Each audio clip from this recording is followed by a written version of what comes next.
are here. If you go back to 2009, was anybody in this audience in the 2009 product conclave? Right? You'll remember there were 3 companies that we talked about, which were then the budding stars of our product ecosystem. One was Crane Software. They bought out their principals, and they were on a roll at that time. Another company was On Mobile, and the third company was Subex Technologies, which was again on an acquisition spree. And now we are 4 years later.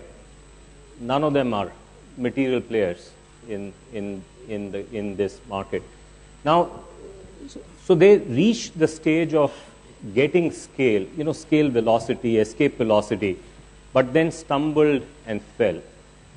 All of us here believe that there are, amongst many of you, many companies that have the potential to really scale big, but may face challenges in doing so. And in our session today, we want to talk about some of those issues, pitfalls that will come up, and what you can do to avoid them. And we have a wonderful cast here, and I'm going to start with you, Gotham, because you are on your way to take your company IPO. Do a quick introduction. Vishal, we're going to skip. Is there anybody here who doesn't know Vishal?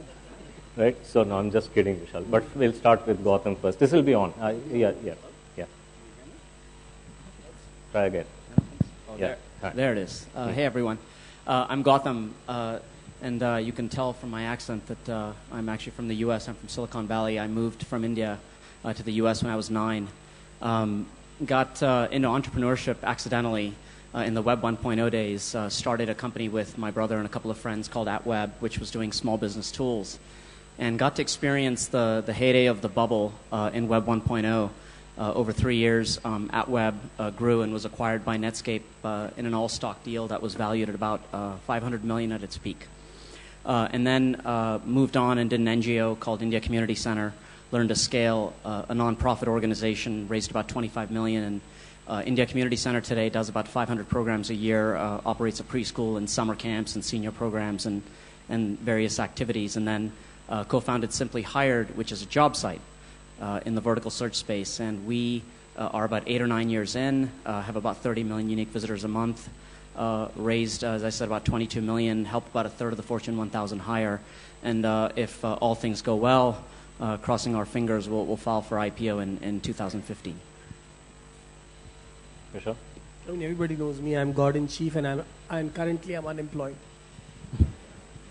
I must tell you, one of the most scintillating debates we have had in NPC has been the one between Gotham and Vivek Wadhwa, 2 ferocious debaters, and Vishal and Vivek. I'm actually highly diplomatic. So. And 2 ferocious debaters, and you can guess who won. So Vivek has not come back to India since, right? No, he has, but not to NPC, I must admit. Alo. So I run a company called Games to Win. It's venture funded, been around since 2007. We began as a online games company, and then we steadily figured out that the desktop was moving to mobile. So we've migrated most of our assets to mobile. Between online and mobile, we would entertain about 20 to 25 million uniques a month. And we've scaled on the audience part, but we're really struggling on the revenue part. So probably that's my contribution to this session. So why are you called Robin Hood? Tell us about that. Well, it's a self-proclaimed name. I've not unfortunately been called by someone. And I woke up one day, this is interesting, this is the night Obama got elected. And I thought of Rodin the thinker meets Robin Hood the doer. So I combined them and I said, think and do. So it became a Robin Hood. Wasn't that a spelling mistake? I thought you wanted to get... No. And funnily enough, Vishal, I got the URL. So. All right. So we got a wonderful panel, very experienced guys. Gotham, we'd like to start with you. Help us frame this topic a little bit. What are we dealing with? Why are we here? Fundamentally, this is about scale, and you'll see different definitions of scale, but to me, I think this is about really scaling a company from 0 to 100 million. And it all, for me, begins with team. So what I think is important to recognize is that when a company is going from 0 to 100 million, there's actually 3 different management teams at work. At 0 to 1, it's all about the founders. The founders are doing everything. You go 1 to 10, and the founders probably bring in a couple of key management hires, and it's a small team, and it's getting the company to 10 million. 10 to 100, it's a complete management team, and we see all the time that founders aren't even a part of the management team at that stage. So as the company's scaling, what is critical in the role of the CEO is to make sure that you're looking forward. Because if a CEO is looking deep into operations, what the CEO is not doing are the things that only the CEO can do. These are things like fundraising or doing strategic deals, eliminating departments, hiring, firing executives. So these kinds of activities just don't get done, and as a result of that, the company just stalls. Can you make it more real? Can you share your specifically what's happened with Simply Hired, right? Tell a little more. Yeah, so that will kind of bring this to life for the audience. Yeah, I'll give you a very simple example, because I mentioned the first startup I did was all about the bubble. The second one, it was like operating in mass chaos for 8 or 9 years. So when the company got to about a 10 million run rate a few years ago, what I realized right away was that we just did not have the team to get to 100 million. And literally within the space of under a year, we fired 5 executives and hired 5 others. And so the company just went through a complete transformation. It was complete chaos, because you had an executive walking in and changing the game every 60 days. And this went on for a year before the company could actually get prepared to scale. So if I went to your management team page a year later, it was a completely new set of people. Yes. Right? In fact, I would have been the longest tenured executive. Is that common?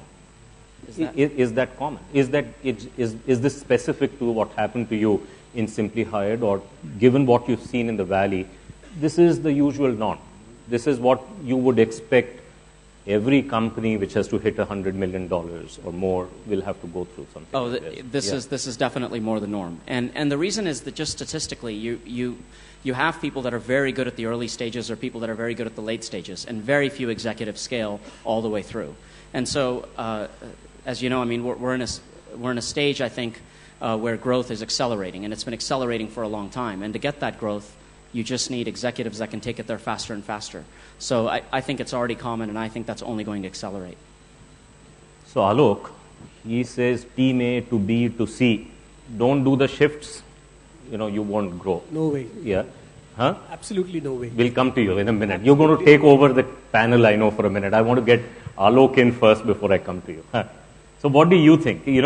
What other things are holding back scale? Is there anything else that comes to mind which will prevent companies to get escape velocity? So, Sharad, I fully relate to the 98, 99 era, where all wine of that vintage, Vishal and I started both exactly the same time.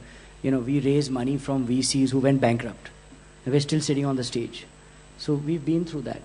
I think the challenge is looking at 2013 and what is scale. That is what I would rather question. And if I look back at the companies that I admire now, and I have been admiring, they don't talk about $100 million. Instagram was a company that had 12 people, and they just perfectly understood what scale meant. They had one app, one product. Uber was one product, one business. And if you look at Dropbox, if you look at, things that wow us, King.coms, how many people here play Candy Crush? Oh my God, are we in like a game? What is this? Is the Amazon jungle? Or nobody does anything. Yeah, I don't know what the hell this is, man. Let's get out of here. So anyway, so please go and play Candy Crush. It's a game that you can play on your mobile. And Plants vs. Zombies too. Yeah, so we'll keep going on that. But if you look at King Gotham actually removed advertising from their key product, which is Candy Crush, last month. And they killed it. And they've been ferociously buying downloads to enhance their product. So let me begin by saying that I question what scale is, and what is the currency of scale, and what is the expression. Is scale something that even fits on a balance sheet or a P&L, or does it sit on something else? Is it on a Google Doc? What is scale? And I think if one can meditate and ruminate and really distill what that company's raison d'etre is going to be 1, 3, 5 years, then it depends on who comes in and who goes out. And just to conclude on the revenue side, right? I mean, we all know, I hope. I mean, I don't know whether this will prove whether it's the Amazon or not. Do you guys know of a company called Zynga? Oh, I'm like breathing. That's the name of the dog, right? That's the name of the dog. So Mark Pincus's dog, but it also became a company. Yeah, it did. And the point is, this is exactly my point. If you knew Mark from the 2007 to 9 era, he was Mr. A. He got it. He understood what DAU, MAU, DAU, MAU was. To your point, in 2010, when the Wall Street bankers came into Zynga, and 2012, if you went to Zynga, it was Wall Street running a gaming company. That's when all the metrics went under the roof, and it became up-down, and how much revenue do you make? People used to boast, you know what, I make $1.2 million a day. And if you look at 2013, 14, you know what the situation is. So, I really don't know what is scale. Yeah, I exactly know what scale is. All right. It's very simple. Yeah. According to me, scale is about this one position to be, which is number one. Whatever you do, you may have zero revenues. I love you it. may have zero anything. But if you can define a segment or define a territory or define a market and be the dominant number one, not number one by a few points. I mean, if you become the dominant player, you have scaled, and that is what is value. There could be many $100 million companies, but they are number 15th. Who cares? What people care about is how you scale. And talking about the team, let's for a second assume that going to moon is the ultimate scale. Imagine what we are telling NASA is that, you know what, let's get Neil Armstrong, take him up to a particular line, and then let's eject him, and let's have another astronaut sitting there, take him to the stratosphere or wherever, outside the atmosphere, and let's eject him. And then let's have some MBA who has never been to space, never run a company, has not even worn a suit, to suddenly be on top of the moon. Guess what's going to happen? When he's landing, he'll find out from his MBA friends, how do we land this thing? We took it up in space, but we forgot how to land it. They forgot to read the textbook on landing on the moon. Then they'll be like, so the problem is that you need Neil Armstrong, the guy with the passion, the guy with the vision to reach the moon. No some stupid MBA who has no idea about it. Yeah, we'll come to MBA bashing in a minute. So he's probably seen a... But are you not an MBA by any chance? Let me show. I'm not an MBA. Oh, thank you. So we have only Ravi sitting. How many MBAs? How many people here? Okay, now let me shock you all. How many people here are MBAs? Oh my God, dude, that's the problem. That's the problem. That's what you only take Gyan. The real company builders are outside networking with investors. Hey, you know what? This would never have happened last year. We used to screen the audience, and anybody who said, I have an MBA, we would push them down in the queue. So they were, see, some MBAs. Your mic cut off. So we would push them down. But we'll get to MBA bashing in a minute. It's not worthy of this audience and stage. Yeah. I want to challenge a little bit of what you're saying, Vishal. See, in many businesses, especially the ones focused in India, you can get to number one position very, very quickly. Because, you're king of a very, very small market. It's a market penetration. Hello. Yeah. So, can you give that guy a mic? That's got two benefits in doing this. But I know there's an MBA operating the sound panel. Yeah, agree. But Vishal, the question I wanted to ask you was this, that it's very easy to get to a number one position here in India. And because in many, many businesses that are getting created, it's not a market share issue, it's a market penetration issue, right? I mean, how can you grow the market for something I do? And therefore, that may not be necessarily the right measure. It could be for some companies, but not for all companies. Can you talk a little bit about the challenges of scale for those kind of players who are wrestling with penetration issues? So I think the problem is confidence. Every time you meet your investor, I used to be told every time that I don't have gray hair and I need gray hair to run the company. And we got not one, not two, but 3 CEOs to run the company. And, and investors did that. So I think part of the problem is that investors don't have enough confidence on the entrepreneurs saying that you can't scale and we need another team. So that's almost a fundamental assumption when they talk to you. which is not a good thing. The first thing they ask you is that, okay, we are funding you, but I assume you are ready to you become the product head and get somebody to be the CEO. That is almost becoming an assumption. Think about it. This is not how businesses are run. And the guy who's on the forefront, who's taking all the risks, who's building everything, if he's been able to take the company from zero to wherever that is, I think that was the most difficult task. And scaling, according to me, is not very difficult. Look at all the examples. We talk about entrepreneurs. You look at Dhirubhai Ambani, you look at Bill Gates, look at Steve Jobs. Most of these guys are not even like college pass. So, what are we talking about? Which are the examples of maybe Zynga is... I just want to be cautious here. I want to go back to Israel. Many of us here have Israel envy in the product industry. And by any yardstick, the Israelis have done very well.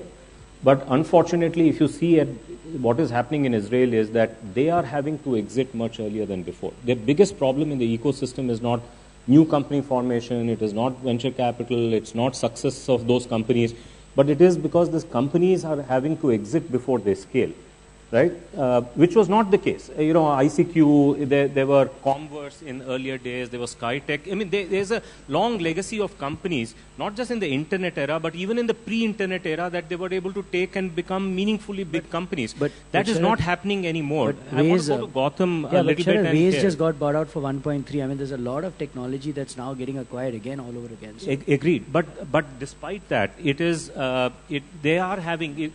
Their own definition of their problem is that they are not being able to achieve the scale that they used to in earlier years. And by all yardsticks, they should be doing better than before because of internet being there. So Gotham, do you really buy, what Vishal's proposition is? That, look, if you have the right horse that can take you all the way till the end, why do you have to do team A, team B, team C? All this is, a sign of weakness. A founder is not good. If the founder was good, the guy would have taken it all the way. You should have been still a CEO of that company. I'm telling you. That's what he's saying. Yes. I think we are grossly underestimating how rare that individual is. And it's very easy to talk about a Bill Gates or a Steve Jobs. You can talk about the next tier and the next tier. You can go to the top 20 entrepreneurs that are here and in Silicon Valley. Talk about Jack Dorsey or Mark Zuckerberg or these guys. These guys are ridiculously rare. And for the most part, you have... I think entrepreneurs that might be able to take the company from 0 to 10 million. After that, it's very, very hard. It's a completely different skill set, and it has nothing to do with the skill set of the early hacking. So what is the different skill set? I don't understand. If I can take it from 0 to 10 million, which actually I think is the most toughest skill set. Oh, I'll tell you. Reid Hoffman, the founder of LinkedIn, simply hired as a partnership with LinkedIn, and we did that very early on. So I sat down with Reid Hoffman at lunch very early on, and I said, so are you going to be the CEO of LinkedIn? And he said, absolutely not. And I said, why not? And he said, the thing is that as the company scales, the CEO job is basically a butt and chair job. You figure out what butts go in what chairs. And the thing is that invariably two of those people don't get along, and you have to get them to get along, and all I want to do is hit both of them because I think they should just get along. And so I'm not going to be CEO. And it's a strange story at one level, but what he was saying was that the job really evolves into managing this large-scale entity, bringing on these executives, and it's a very, very very animal than the hacking. So what you're saying is it becomes a much more managerial management absolutely, job. Yeah, without question. Yeah, may I shift gears here? Because I think so. One thing is having the wrong butts in the chairs. Will not let you get forward. We are here to kick butts. We don't need butts. But we got to have the right butts. That's the point that he's saying. But in addition to that, I think there are other things that can keep up the company. Let's move on and let's talk about other things that can keep up the company. But just a 30-second, I completely agree with Gotham. There are many reasons why. If you look at Pierre Ombiar at eBay, he was not the guy to even think company. He was the guy who was at the discoverer. If you look at Jerry Yang at Yahoo, he hung on too long. Yes. So the point is that there are enough examples. I think it comes down to one point, Vishal, and which I completely believe in, is there someone more intelligent, efficient, capable of running this than you? And if conscientiously, if the answer is yes, then that person has to come in. Yes, but look, while you still have the mic, that point is now made. In India, the challenge is... Let's move on. Because we got to get to other parts of the topic as well. India, finding an entrepreneur is a tough job, and you want to find people to scale. So now, what other than wrong butts in the chair will trip up the company from getting scale? So I think we touched upon it briefly. There are two energies in a company. One when capital comes in, and one is the entrepreneurial energy at work. So if you look at it, capital is at work in a company, and there's an entrepreneur at work in a company. And if that yin and yang is not in order, things are going to go wrong. What I mean is, a lot of capitalists today have an expectation of capital. Either the expectation is a tenor, or a return, or a lottery. It depends on the entrepreneurial energy, what kind of capital you attract. So I keep saying VC is venture capital, vapor capital, vampire capital, vulture capital. It all depends on who you choose. And having said that, if you can partner with the capital with your entrepreneurial energy, that is when things go in sync. It's also important to note that, in India, and Sharad, I mean this very specifically, my company. Give an example of where you make a mistake. Sure, I'll give an example let me give you an example. Yeah, sure, we had a very dire situation in China. We were funded by SoftBank, and we had a problem, internet had burst, and Siemens Mobile Acceleration came along from Munich, and they said, you know what, we love you guys, you do mobile stuff, and we want to fund you. We raised $1 million. We didn't look at the term sheet we were signing. We just said, give us the money because we're going to die. 3 years later, I got a call from Munich which says that we have good news and bad news, and the relationship was terrible. If you get funded, has anybody here got funded by Siemens? Oh my God, thank God. So Siemens will fund you and think that they're running a tube light company, because that's what they know how to make, right? Or bulb company. Arun, there goes your sponsor. Now, so here's the deal, right? Now, the relationships were terrible, and when this guy called and says, I have some good news and bad news, I said, tell us the good news. He said, we're getting out of your hair. We're not going to be associated with you anymore. And I said, what's the bad news? He said, we're selling your company. So I said, oh, whoa, that's like really bad news. He says, yeah, and you know why? We have sold our Siemens handset business to BenQ, and we don't need you anymore. That's it. Bye-bye. So we spent 1 year trying to get them to get out. And that is a classic example of absolutely the wrong kind of capital in the company. But having said that, I think in India, Sharad, let's keep focusing back. I have seen enough VCs who start with this concept of product, and then 9 months later, they say, oh, but thoda revenue lekar aao. Now, thoda revenue matlab kya hua? Sorry, when you do Hindi.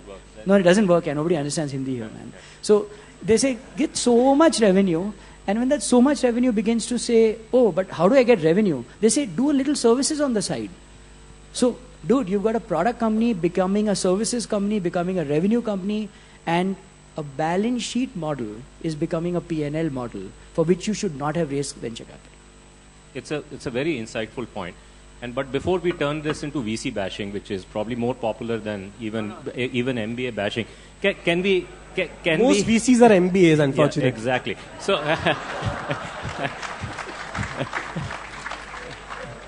which is why they deserve to be bashed as well. But before we go too far down that path, I want to pose a question to both of you, and I'll request Gotham to go first. Just the way you can have the wrong VC and it can kind of kill you, having a wrong partner can be just as bad, right? And would you like to, either of you like to speak to that? Perhaps Gotham, you first. Yeah, I mean, I'll give you an example at Simply Hired. We've had our dose of fun with this. So Simply Hired launched in 2005, and shortly after that raised an angel round. And before the company was very much out there, I got a call one day, and so I pick up the phone, and on the other side of the phone is this guy, and he says, hi, my name is Jeremy Phillips. I'm from News Corporation. I want to invest in your company. And I said, who? And what? And I said, tell me how the process works. And he said, oh, I'm from the chairman's office. I'll talk to Rupert and the CFO, and we'll just make an investment. And 6 months later, Simply Hired took money from News Corporation. And with it came an operating agreement where we could fast-track deals with its 70 major divisions. And for those of you that don't know, News Corp owns Star and Fox and B-Sky B and a whole number of other things. And the jewel of their internet portfolio at that time was MySpace, which isn't much to talk about today, but owned 10% of internet time at that time. So I spent the next 2 years on planes going to Australia and India and England and LA 50 or 100 times trying to get these deals to go.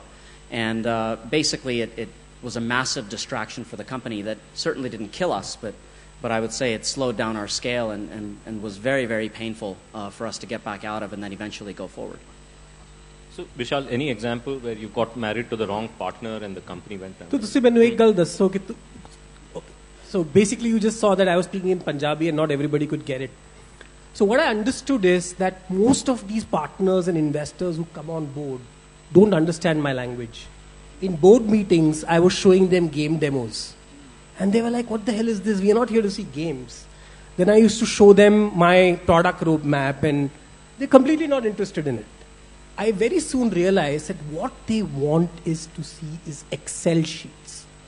Incredible. And very soon I decided that what I needed was somebody who is the king of making Excel sheets. And I got a partner on board.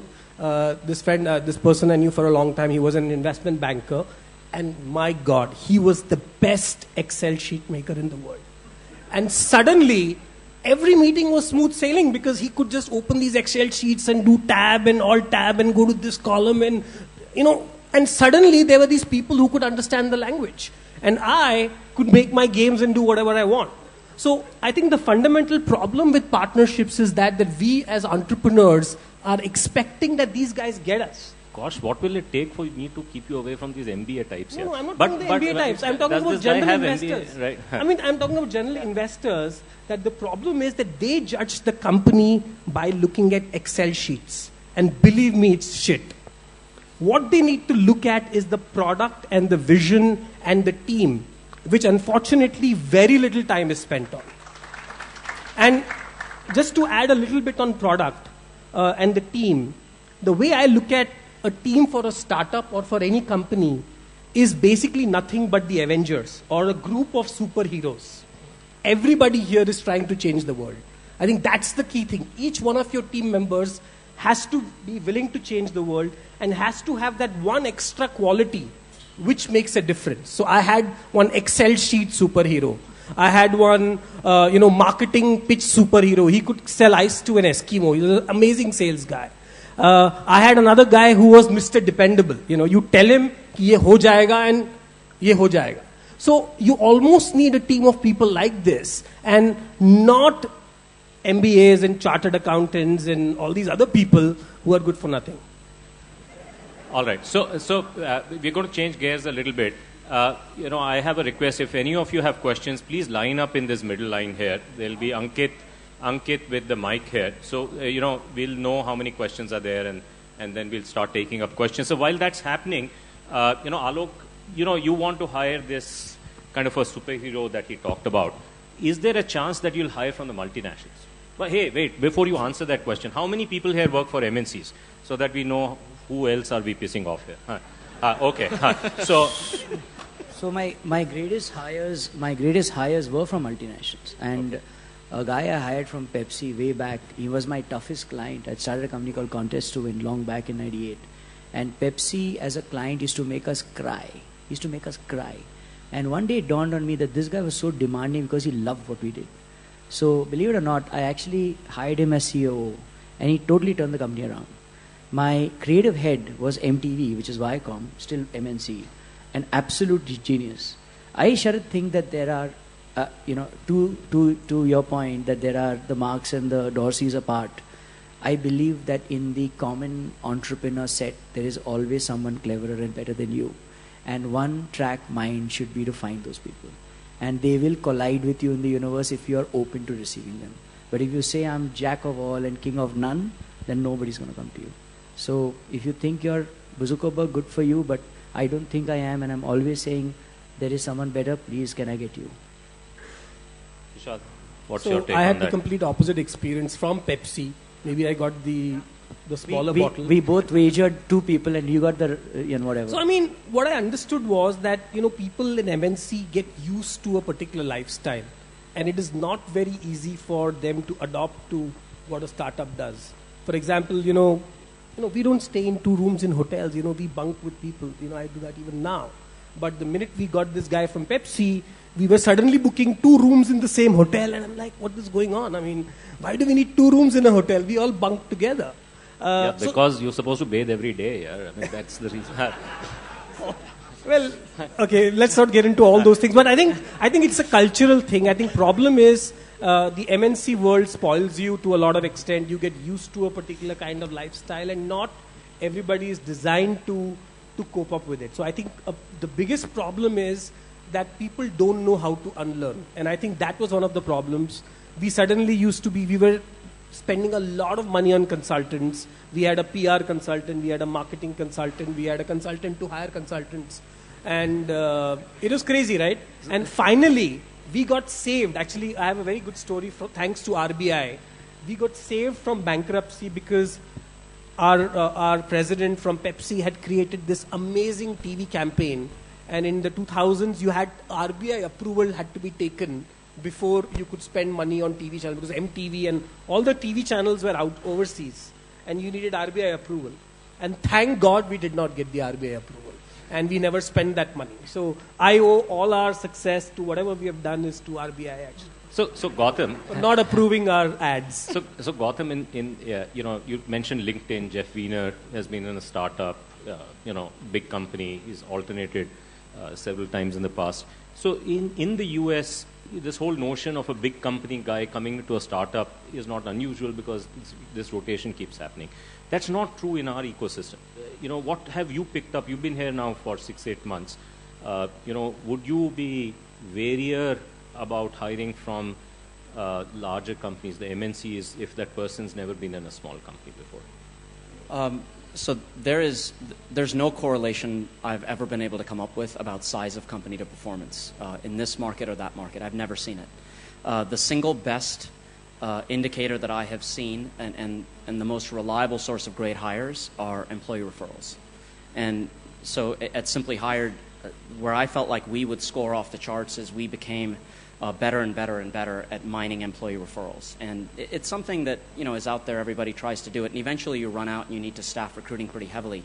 But we at Simply Hired, we would have this term called FISH, and it would stand for Future Insider at Simply Hired. And essentially what a FISH is, somebody you would hire without even thinking about it. So do you notice the irony in this? Simply Hired doesn't use Simply Hired for hiring. They do employee referrals. But that apart. Thanks, Jared. That's going to be really good for business. I appreciate that. So literally, everybody knows some of these people. And the moment somebody would come in, we would sit them down and we would say, who are the 3 people you would hire without thinking about it?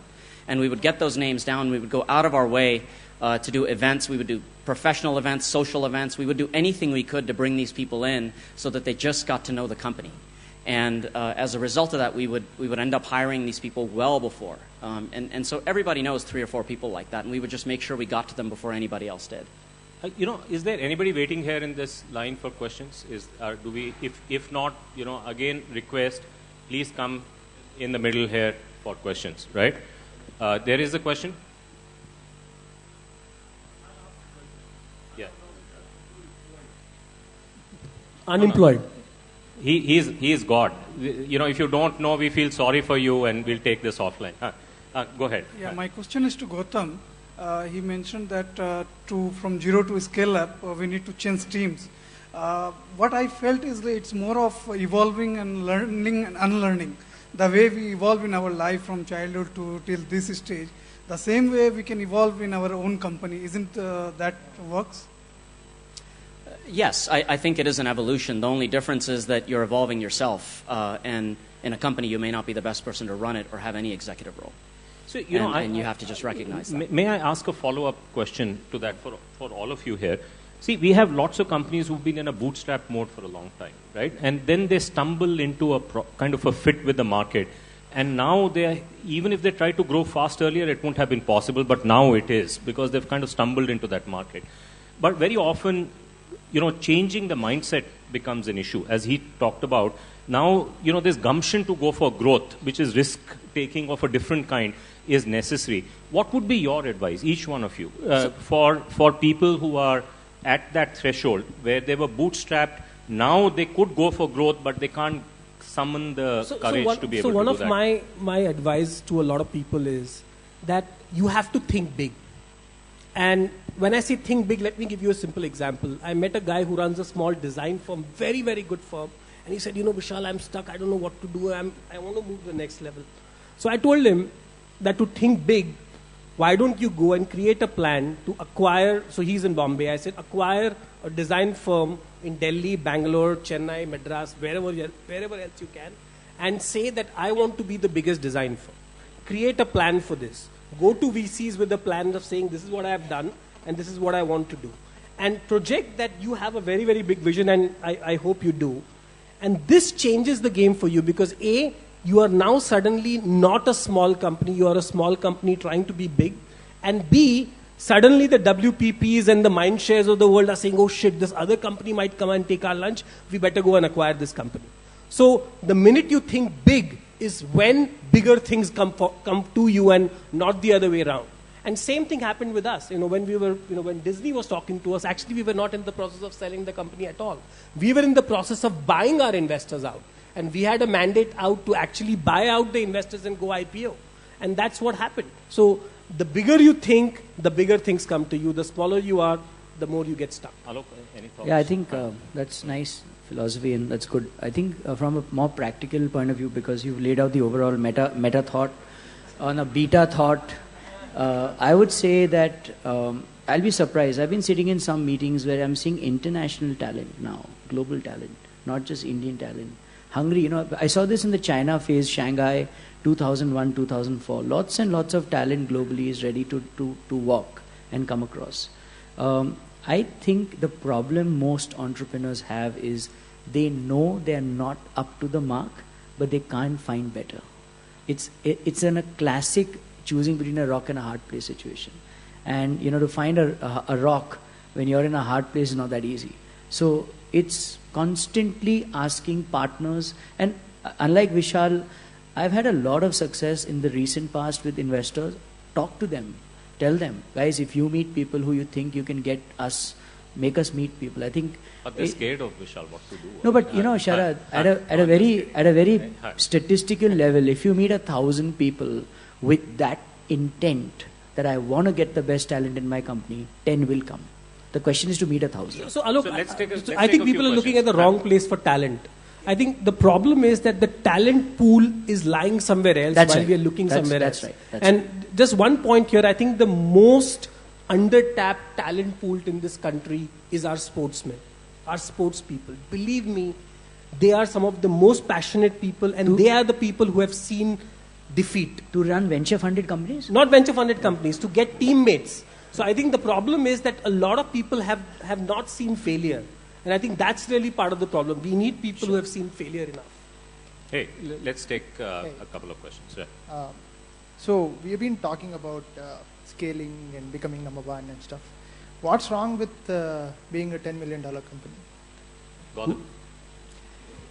There's absolutely nothing wrong with being a $10 million company. It's a phenomenal philosophy. Regardless of revenue, my brother just started a company in the health and wellness space, and he will never take any venture capital funding ever.